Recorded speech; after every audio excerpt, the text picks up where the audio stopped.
योगेन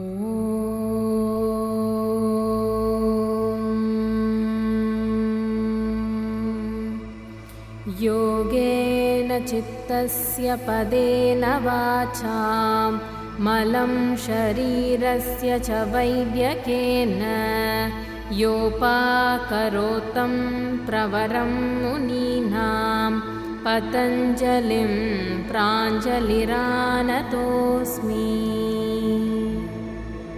आबाहुपुरुषाकारं शङ्खचक्रासिधारिणं सहस्रशिरसं श्वेतं प्रणमामि पतञ्जलिम्।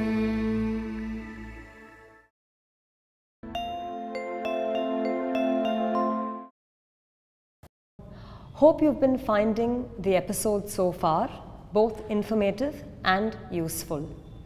Today we will be seeing Utita Parsvakonasana. I would like to emphasize that the entire process and the way in which we have been dealing with the episode so far is to show you how truly nuanced and in-depth the practice of asana is. An asana is not achieved by simply going into a pose or a posture, moving from one posture to another. It truly is a heightened state of awareness and consciousness as described in the sutras, where we spend time engaging every cell in our body in a very, very aligned fashion to make it an asana. It is not simply about going into a posture. Making it an asana involves the integration of every facet of the body and mind. And that is what we intend to show you in the episodes so far and moving ahead. Coming to Parsvakonasana, Parshva means the sides of the body. The side of the body or the lateral sides of the body should be extended and opened. In Parsvakonasana, the entire side flank of the body is engaged, extended, opened and revolved. Towards this, we saw in the previous episodes how Urdhva Baddhanguli Asana, Urdhva Hastasana, Trikonasana, etc. are also lateral poses that engage the sides of the body. Hence, in order to approach Uttita Parsvakonasana, the previous poses are mandatory to be practiced regularly. Now let us go ahead and see how to do the asana.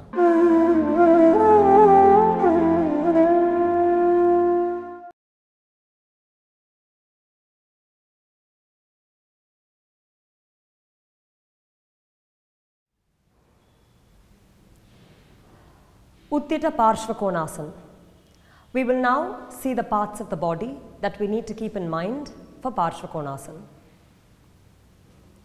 Starting from the front, the bone that connects the two sides of the chest, the central bone, is the sternum. From the center throat, extending towards the sides of the shoulder, is the clavicle or the collarbone. The upper arm bone itself or the humerus should be rolled back towards the back of the socket. Moving down towards the thigh, the bone inside the thigh itself and the bone inside the thigh, the femur. As far as the knees are concerned, there is a frontal plate covering the thin shin and thigh bones. This frontal plate is called the patella or the kneecap. As far as the foot is concerned, from the little toe side, the outer edge of the foot, existing or lying on the side of the little toe, is the outer edge of the foot that we again need.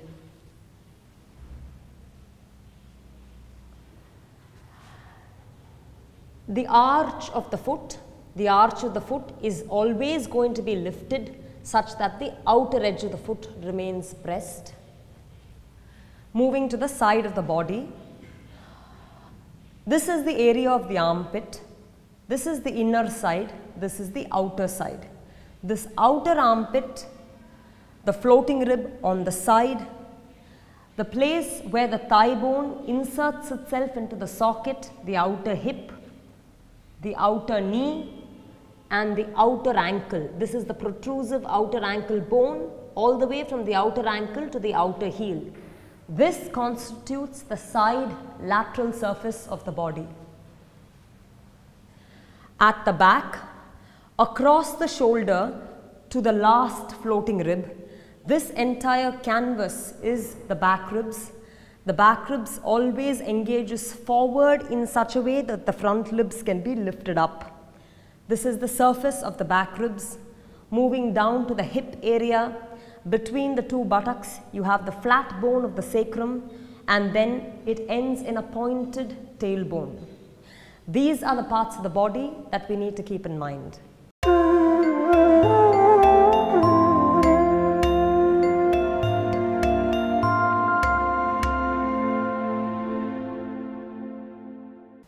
Now we will see how to go about doing Parsvakonasana. Taking the hands in front of your chest, making sure that the sides of the body is lifted tall and widespread as you open your hands. Jump open your legs apart. The width of the legs should be no less than 4 feet. For those who have problems of the lower hip, knee or ankle, you shouldn't jump apart. You only step your legs wide apart. Having your hands stretched out from the center of the sternum out to the sides of the fingertip, there should be a ripping opening from center to side as the body stays lifted tall, buttock engaged inward, knees and thighs back. The entire anterior surface of the spine should be well lifted. After doing that, you're turning your right foot fully out. As we saw in Virabhadrasana 2, Virabhadrasana 2 is an intermediary for Parsvakonasana, and so you keep the leg, knee, foot turned out, cutting the thigh down to 90 degrees, you go to Virabhadrasana 2. After doing that, make sure that the spine is centrally aligned, the sides of the body is lifted, making sure that there is a good lift first. Then you take your right hand, keep it behind the right foot. The top arm initially comes on the waist. Now if you see, the frontal surface of the body has a mild closure, it falls forward. So you have to really think of the lateral sides of the body. You have to roll the sides of the body back, you have to roll the side of the hip back, side of the floating rib back, outer knee push back, outer ankle press down, open the arch. What we are saying is shoulder, floating rib, hip, outer knee, outer ankle, all of it should be in mind because Parsvakonasana is a laterally exuberant pose. From there you take your top arm up, straight up initially. The purpose of this is to give the chest an end-to-end spreading. From the right lower hand to the left top hand, you have to nicely lift the chest up. Lifting the chest up, pressing the outer edge of the foot, keeping the thigh rooted down. I want you to come up to Virabhadrasana 2. Centrally adjust the spine, turn the foot in, jump with your feet together, hands by the sides of the body.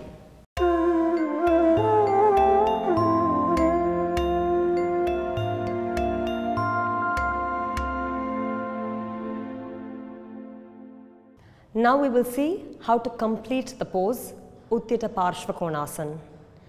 Taking your hands in front of your chest, standing tall with the chest and wide with the chest, knees and thighs back, weight evenly distributed over both feet, jump open your legs apart, 4 feet apart. Make sure that it's a wide stance, no shorter than 4 feet. From the center of the chest to the fingertips, you'll have to stretch and raise the sides of the body. Turn the right foot completely out. Virabhadrasana 2 is a necessary intermediary for Parsvakonasana, and therefore keeping the outer hip, outer knee and outer foot back and outer heel well pressed, you will have to cut the right leg to a 90 degrees, keeping the spine centrally aligned. Do not allow the knee to come forward, which means that the groin should be opened center to side on both sides, because both hips should be gripped backwards. From there, keeping the spine tall, not allowing it to fall, the control should still be towards the left side, though the right hand is going down. With that in mind, take the right hand behind the left foot. As we ended, initially we keep the hands stretched side to side with the top arm, palm facing forward, arm upward. You have to turn the sternum towards the top palm. You have to nicely give that rotation so that the face of the body is not falling down. It has to really wind and come upward, almost as if there is a toppling effect.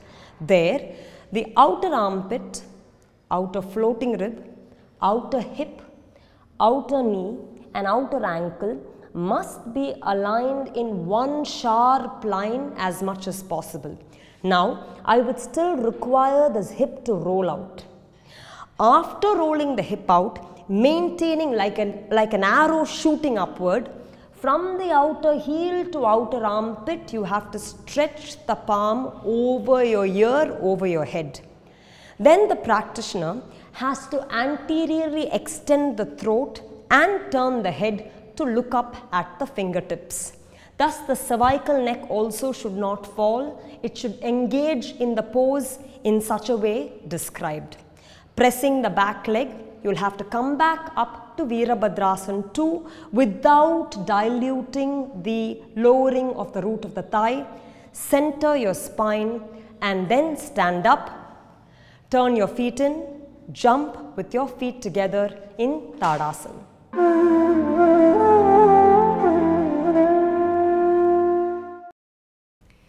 When a student is not able to take their hand to the ground, what should they do? When you start with the practice of Parsvakonasana or standing poses, usually it's common that the back is stiff or the basic mobility is not there to take the hand totally to the floor. But then the bottom hand must be grounded. So we'll see how to go about that. We'll now use a block.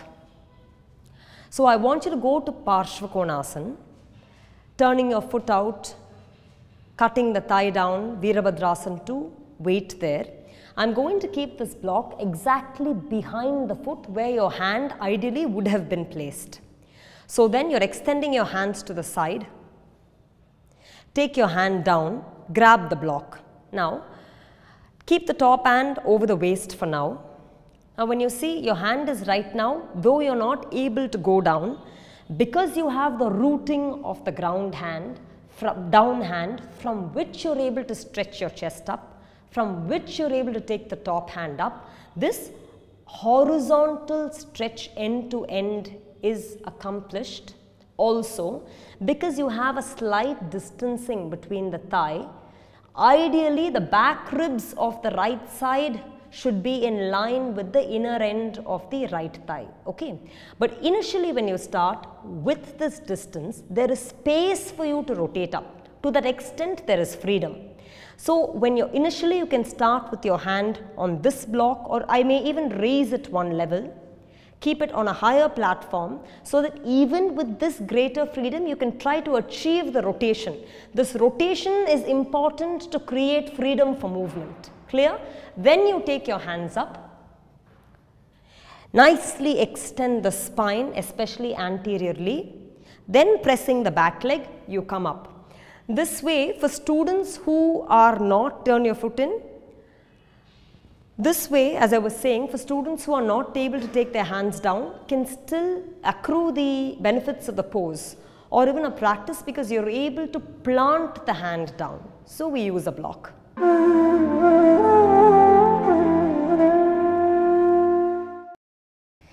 I've seen students unable to rotate their spine. How can that be addressed? Yes, so the rotation of the spine can be a little bit of a struggle.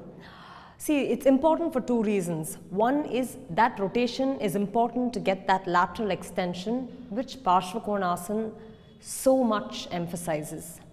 The second is that rotation is actually the liberation of the spine. It's the freedom by which the spine is able to move, coil and extend. So the rotation is mandatory. We'll see how to approach that. We'll first use a block. I'd like you to go to Virabhadrasana 2 and then to Parsvakonasana. Initially you go where you take your hand behind, right? So I understand what you say. You say that the chest is fallen and so you're unable to get that rolling opening. Yeah. For that, instead of keeping your hand behind, I'd like you to keep your hand in front. The same way, hand down in front. Immediately when you keep your hand in front, the face of the body becomes a little open.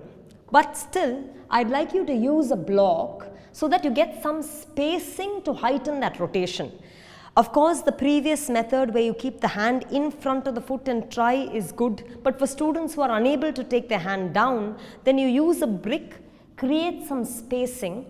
Ideally, with that, you'll have to topple the outer edge of the body. That is, as I said, outer armpit, outer hip, outer knee, outer ankle gripped. This entire surface has to really flip. For that flipping, you have to grip the block and almost make the back side of the right ribs align with the inner edge of the right thigh.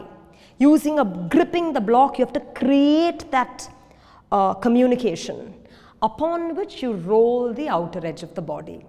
This is one way of doing it. You can come up. Another alternative or an approach is to use the tressler. This is a tressler. I'd like you to stand facing forward, close to the tressler, keeping the back foot aligned with the tressler and stepping away. You're going to be turning the foot out, that is the front foot out, and then I'm going to give you a block once again. Okay, I'm giving you a taller block than normal here. I want you to go down until you hit the Virabhadrasana rooting of the thigh, and then keeping the brick in line with the front of the foot, you're descending your hand into the brick. The top arm nicely winds around the tressler.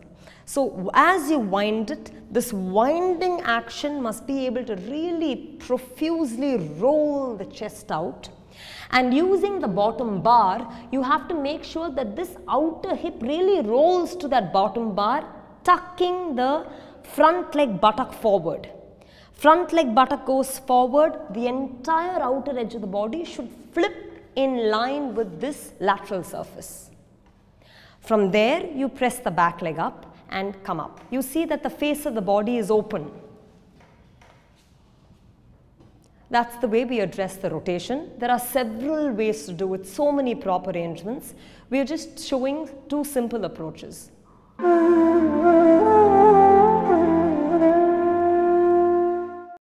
Sometimes I find my knee falling forwards and therefore I find the pose a little inhibitive. How can I correct that? So as we saw in Virabhadrasana 2, if the knee falls forward, the hip doesn't open, and that openness is important to accomplish Parsvakonasana, that is the opening of Parsvakonasana. What I would like you to do is we'll just use a brick in front of your foot, and I'm going to keep it at this level for now. I'd like you to go to Virabhadrasana 2 stance. Extend your hand to the side like Virabhadrasana 2. Here, rolling the hip out, roll the knee out as much as possible. But then, I want you to extend the side of the body and lower until you're able to push your elbow against the knee. Push the elbow against the knee. And I really want this to be a strong push where using the hand, you're able to roll the inner edge of the thigh out. Okay? Now, with that grip, lower your hand to the block. Maintaining that grip, give a rotation to your floating rib. That is, you push back here and you rotate up here. And every time you rotate, you have to give a nudge to your knee back, to your inner thigh back, and rotate upward. So here you make sure that the opening of the leg or the knee doesn't come in the way of the pose.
We now saw how to do Utita Parsvakonasana.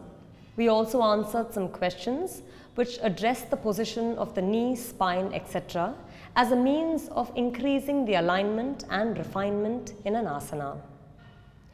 Until now, we've been seeing standing poses, and we've paid a lot of attention to the position of the spine. Why are we paying so much attention to the position of the spine? The spine is one of the marvelous features in the human body that houses the spinal cord and connects to the brain stem. And therefore, when we are making alterations and adjustments to the spine, there is a great degree of response in the brain as well. Facets of calmness, alertness, stability, confidence, these are the various changes that you see through systematic practice. Preceding Parsvakonasana, we saw Virabhadrasana 2, and prior to Virabhadrasana 2, we saw Prasarita Padottanasana. We see how these chain of asanas benefit one another, and that is how a sequence is formed.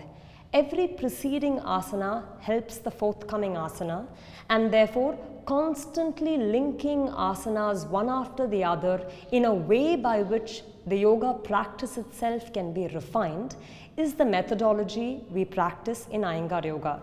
Hence, sequencing is one of the powerful, pivotal portals. We will now see some of the benefits of practicing this asana.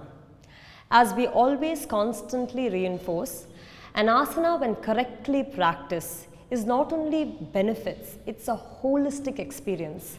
But when improperly practiced, we have to make sure that we are paying a lot of attention to correct it.